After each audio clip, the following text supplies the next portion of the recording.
Hello, my name's Chili's. Welcome everybody to part 2 of my Vampire Diaries universe. I did a part 1.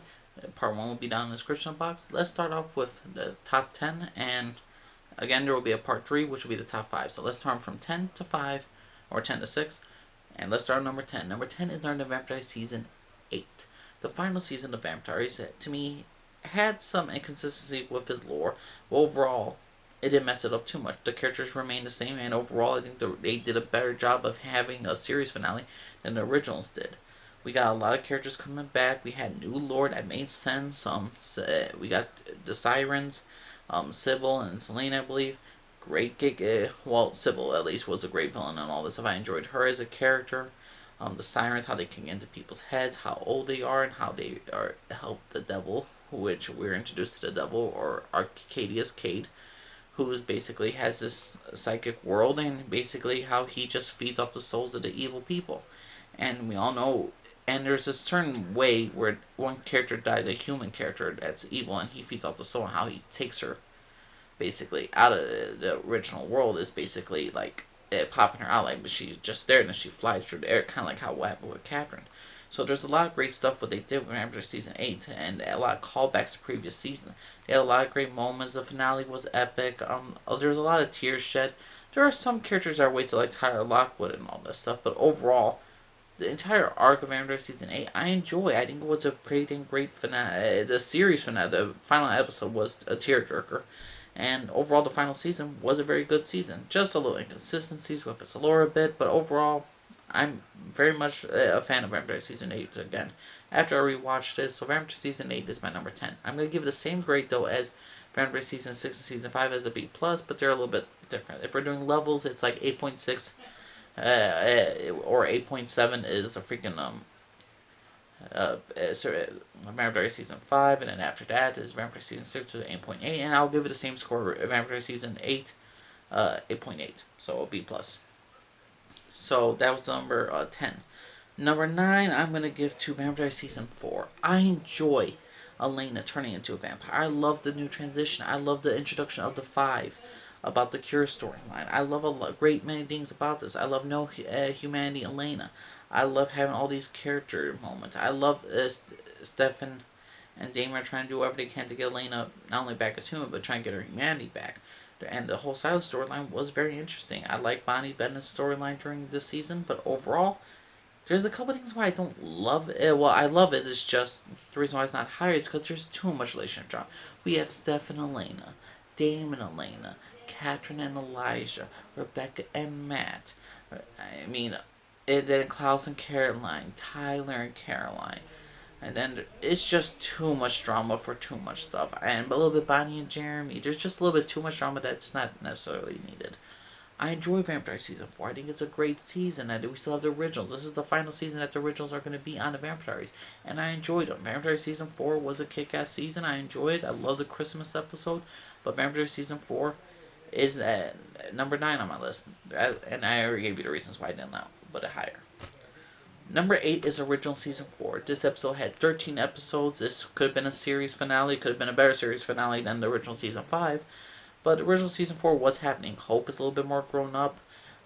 Elijah, Cole, Rebecca, and Freya, the Michael Center with Haley, are trying to free Klaus from Marcel. And more importantly, there's a new evil in New Orleans that's now trying to take over Hope. Just trying to take over New Orleans. And the Michaelsons have to save the city. It's a good 13 episodes with a nice pace.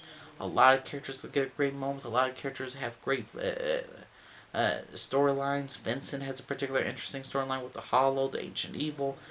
There's so many great things about the original Season 4. I really, really enjoyed it. I enjoy so much of what they did with Klaus bonding with Hope and all this stuff. And I enjoyed the shit out of original Season 4. The reason why I put it over Vampire Season 4 is because there was a lot, since it was only 13 episodes, they didn't have to had in filler episodes, which Vampire Season 4 had, which was like 23 episodes, and original Season 4 only had 13.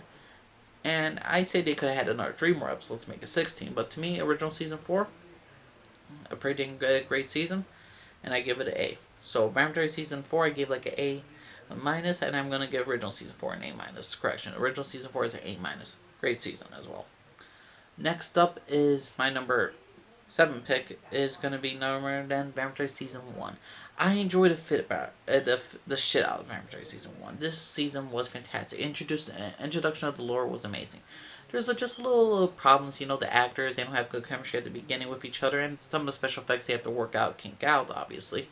But the first season was utterly fantastic. The brothers who grew up during Civil War time, how they turned into vampires, the big reveal to Elena that what Stefan and Damon are is awesome. The entire Vampire lore was amazing. Alaric introduction of being a vampire hunter. This stuff about Elena, figure out that she's it like looks like Captain, all this stuff. There's so many great details. I love Vampire Season 1. Vampire Season 1 was utterly a fantastic season of the Vampire Diaries. It's a great introduction, and overall, after the third episode, I was hooked. This lore, this universe was amazing. And Vampire Season 1 is a fantastic season, but it's not one of the best. And that says a lot about Vampire Season 1 that it got this high.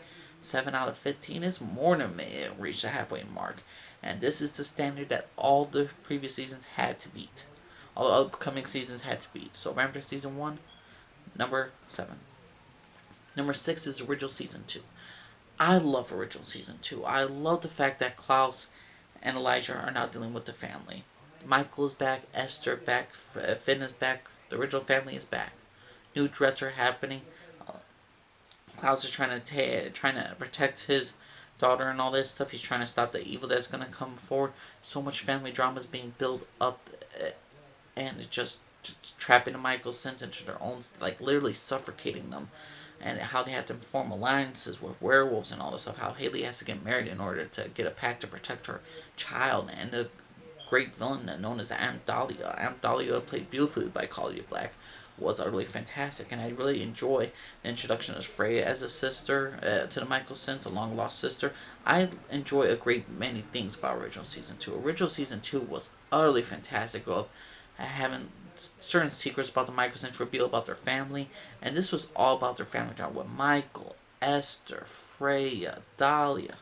There's just so many great stuff. Even with Cole and Finn and all that stuff. This was the original family season. This was the entire bickering that you all want as them as siblings, and also how they're gonna betray each other, how they're gonna might even like do things that they wouldn't regularly do to each other. Like they go to new lows with each other, they go to new heights with each other, how much they're willing to defend each other, and all this stuff, and what does always and forever truly mean. So, original season 2, great season. I enjoyed. I gave it an A.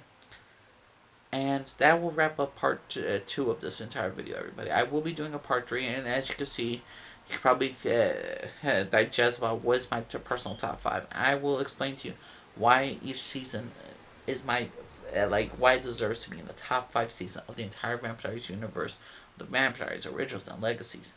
But let me know what y'all think, everyone. What is your rankings about part 2? What do you think this should be here? What do you think should be there? Just let me know what y'all think, everyone. Just leave out for everybody. Bye bye.